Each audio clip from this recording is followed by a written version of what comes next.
relationships, man. The thing that we all low-key want, bro. Cause I ain't gonna lie, being the one, you be feeling wild good. Doing all the cuddling, the kissing, man, even the anal. Last time I was in a relationship, man, I was 14, my nigga. She cheated on me. On son. Since then, I haven't been able to trust a single female in this world, yo.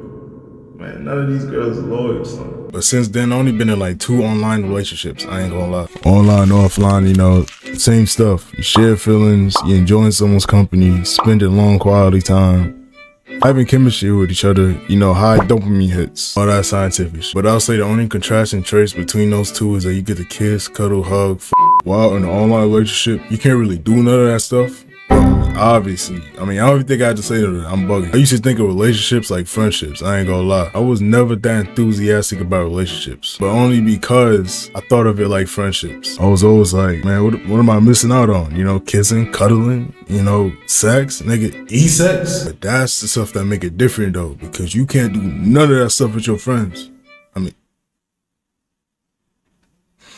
nah, yeah, facts. You can't do none of that stuff with your friends. But when you're in a relationship, though, it's a whole nother vibe. There's no more boundaries when it comes to being romantic and all that. You're able to go all in with that person. Like, you doing a whole lot more. Man, you even feel a whole lot more. Now, all of a sudden, she on your mind 24/7. You hoping she don't cheat on you. Somebody steal that person away from you. And yeah, that just sound kind of weak, but like, that's really how the relationships be having you, son. If God himself created someone to be only loyal to you, program him to never cheat, you will still be sitting there worried, like, damn. It's only because you really like that person though, and because you got strong feelings for that person too, because relationships, they spark from feelings in the first place anyways. Yeah, no shit, Sherlock. It could be someone you never thought about, you never even had them on your mind. So you spend some time with them, then out of nowhere, you worry about if they in other people's faces, if they have feelings for somebody else, if they cheating on you, you're not even together yet. We have you like these. You could be the hardest in the world, having feelings for somebody and being in a relationship, or have you acting way out of character. Feelings all over the place. Overthinking, especially when it comes to them. Son, she out of your sight for 1 second. All of a sudden, visions of a nigga that look like these is knocking your girl's ankles loose. Like, you be doing things you never did before. Like, she will unlock a whole different side of you. You didn't even know that shit existed, but she would have you giggling and jiggling and okay, alright, I ain't gonna lie, chill out. But I was like, I never used to fall asleep on the phone, but I used to think shit was lame, because like, you know, why? But I was in an online relationship a while ago, and I ain't gonna lie, nigga. She had me on that phone every night. I could not go to sleep if I wasn't on the phone with her, bro. I don't know why it's like that, but it was only because my heart was all in when it came to her. I was ready to do whatever. I'm with whatever. I'm with everything. And generally, you always end up doing things you would do in a relationship before the relationship is sealed in stone. See me, the problem is, when it comes to relationships, I'm actually, man, I don't even want to say this shit because, you know, everybody's claiming this shit now, and it's not even like, it's kind of cringe now. I'm accidentally nonchalant. It's so far within all the relationships I've been in, that's been the only complaint. And no, obviously I don't mean like I'm not showing her love. I'm showing her love. I'm doing all the extra shit. You know, I'm doing all the lovey-dovey shit. You know what I'm saying? You naturally end up doing that jump because, you know, you really like that girl. You know? See, it's wild twisted on their part, because the reason why they get mad at me for being nonchalant, they want somebody who's gonna tell them the obvious. Don't entertain other niggas. There's gonna be other dudes at that party. Oh, word? Don't go to that party. You know, some girls like that junk. I mean, most girls like that junk. You know, they want to, you know, alpha male, you know, some lame shit like that type of dude. You know what I mean? And most dudes be wanting that out of their females too.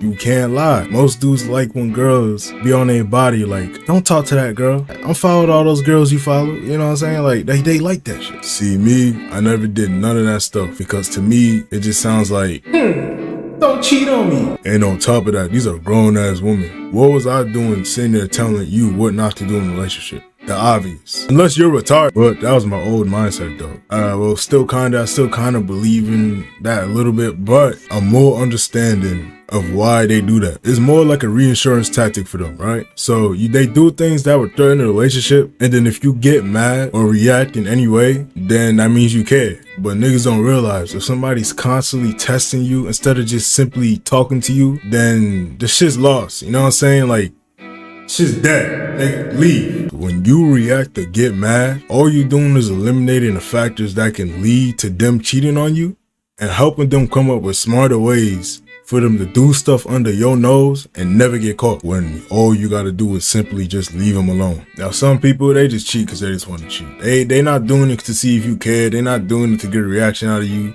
They simply just cheat because they have no more respect for you. They don't even like you like that no more. You know what I'm saying? You just dead. You will find yourself dwelling over the fact of why you got cheated on. And like, oh, I did everything I could and all that, blah, blah, blah. You get so lost in that where you end up forgetting that he or she was okay with cheating on you in the first place. And if you let that slide, imagine what else they would be able to do to you. Like, they think you soft, my nigga. Leave. And it goes without saying that obviously there's other things that somebody can do to disrespect you within a relationship or disrespect the relationship in general. But I ain't about to sit here and list all them shits, but you know what it is. And I'm not saying don't be sad and all that. Experience your emotions. I ain't let it out. I'm just saying don't be blind in love to the point where you don't realize when somebody doing you crazy. Design. All the memories we had. Man. That. Another thing, especially at my age, I'm already knowing that a relationship is most likely not gonna last for quote unquote forever. We mad young. Most of us gonna get bored. You're gonna wanna experience new people. And of course, not everybody's like that. You know, some people can be in a relationship with somebody for dumb long. And that's okay though, you know what I'm saying? That's good. That's a good thing. Being with somebody for so long and then being bored or, you know, wanting to meet new people is a reason why some or most of us cheat, and which is pretty understandable. I'm not gonna lie. I don't condone cheating. I never cheated in my life, one of my moms. But if I'm thinking about cheating on you, or I know I'm losing feelings for you, just for the respect of you, I'ma end the shit. You know, why would I waste time senselessly cheating when I could just simply leave and do exactly what I'm doing without holding ties with somebody who still has feelings for me and wasting their time when they could already been moved on from you, you know what I mean? But I'm not gonna sit here and emphasize all the bad shit about being in a relationship, you know what I'm saying? There's some good things about meeting them too. Like, what am I doing? You know, if you get lucky, you got someone who's gonna support you in every and any way they can. Like, you could feel like you look like these. Meet the right person and they have you feeling like these. Like, son, make you feel like the man. It's like you got your own little meat writer, literally and figuratively. It feels good to have someone you could splurge your thoughts out to and talk to about anything, and she can always build and elaborate on what you talking about. I swear, basically someone who can match your vibe. Like, you could be talking about old niggas in top hats fighting in the underground ring for honey buns, and she would still have some shit to say about that. Like, that's fine. Nah, but one thing I've seen when it comes to relationships, attachment is a big factor in that junk. Whether it's online or IRL, you never realize when you're attached until like you not around to for a certain amount of time, or like y'all break up. And you could be attached on a minor level or a medium level or a big level, or to the point where it's just like obsessive attached. That's when it becomes a problem. To where you stalking her, or like you watching her every move after y'all broke up, or y'all just like you just constantly in her life still after y'all done broke up. That's when it comes to issue. Other than that, ain't no wrong being attached. Nah, loyalty hit different when you see it in your girl in first person. Like, imagine your girl in a gold digger prank. A 6'8", dark-skinned nigga, 6-pack, glistening, bustling, and chiseling, rich with long-ass dreads. Walk up and offer your girl mad bread to pull up to his 5-star hotel and allow him to knock her ankles loose. And she declined the offer? Man, you gonna be smiling like these, bro. Nah, the funniest junk ever is when a nigga get cheated on, right? And then the nigga be like, I'm in my villain arc. All of a sudden, he out there doing 50 million girls wrong, like they the ones who cheated on him, bro. And the nigga be like, you can't trust these hoes, bro. They gonna do you wrong. Like, whatever he says, but that joke be having me crying, bro. Like, I'm not saying don't be on guard. Of course you be on guard, but that don't mean you go around and start inflicting the same pain you received to other people and then thinking it's okay because that one girl did it to you. You know what I'm saying? Like, it doesn't correlate, my nigga. Just women and men be doing that junk. Like, they be doing that junk like it's a mission. Hey, this video getting way too long. Moral of the story is, cheat on her 12 times, and if she leave you, she was not loyal in the first place.